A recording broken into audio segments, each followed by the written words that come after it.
हरियाणा में फरीदाबाद के रहने वाले चार्टर्ड अकाउंटेंट और उनके परिवार के ने भारतीय स्टेट बैंक की सेक्टर 15 शाखा पर बेहद गंभीर आरोप लगाए। आरोप है कि बैंक में उनके लॉकर से लगभग 1 किलो सोने और करीब 3 किलो चांदी के गहने गायब कर दिए गए। हरियाणा में फरीदाबाद के रहने वाले चार्टर्ड अकाउंटेंट की पत्नी बैंक लॉकर चेक करने गई तो बैंक कर्मचारी ने यह कहते हुए उन्हें चौंका दिया कि उनका लॉकर वहां मौजूद नहीं है। सीए के मुताबिक उनकी पत्नी ने जब बताया कि चाबी तो उनके पास है, फिर ऐसा कैसे हो सकता है, इस पर बैंक कर्मचारी ने ज्यादा जानकारी देने से मना कर दिया।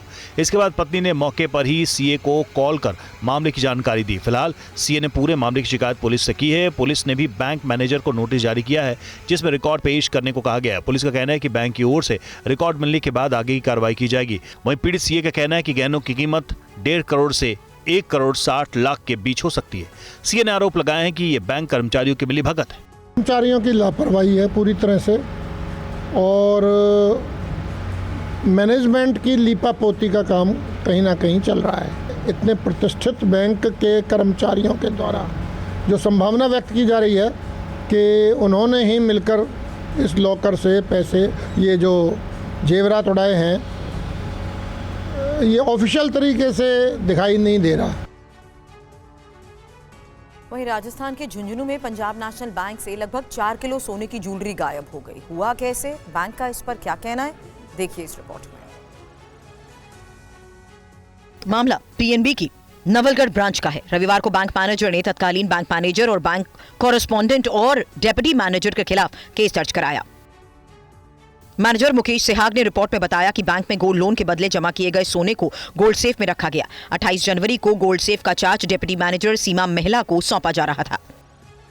इससे पहले स्ट्रांग रूम की 2 चाबियां तत्कालीन बैंक मैनेजर अमित कुमार और डिप्टी मैनेजर अनंत प्रकाश चौधरी के पास थी। चार्ज ट्रांसफर के दौरान जांच में सेफ में रखे सोने के आभूषणों के पैकेट्स के साथ छेड़छाड़ का पता चला। बैंक प्रबंधन ने अपने स्तर पर जांच शुरू की तो बड़े पैमाने पर सोने की हेराफेरी का सच सामने आया। उनके बैंक में कार्यरत जो कर्मचारी है उनके द्वारा जो गोल्ड लोन दिए जाते थे, तो गोल्ड लोन का जो लॉकर था उस लॉकर से कोई टेम्परिंग की गई है। आभूषणों की जो है अदला बदली हुई है, जिसमें कि बैंक कर्मियों के विरुद्ध ही उन्होंने जो है एफआईआर लॉन्च कराई है।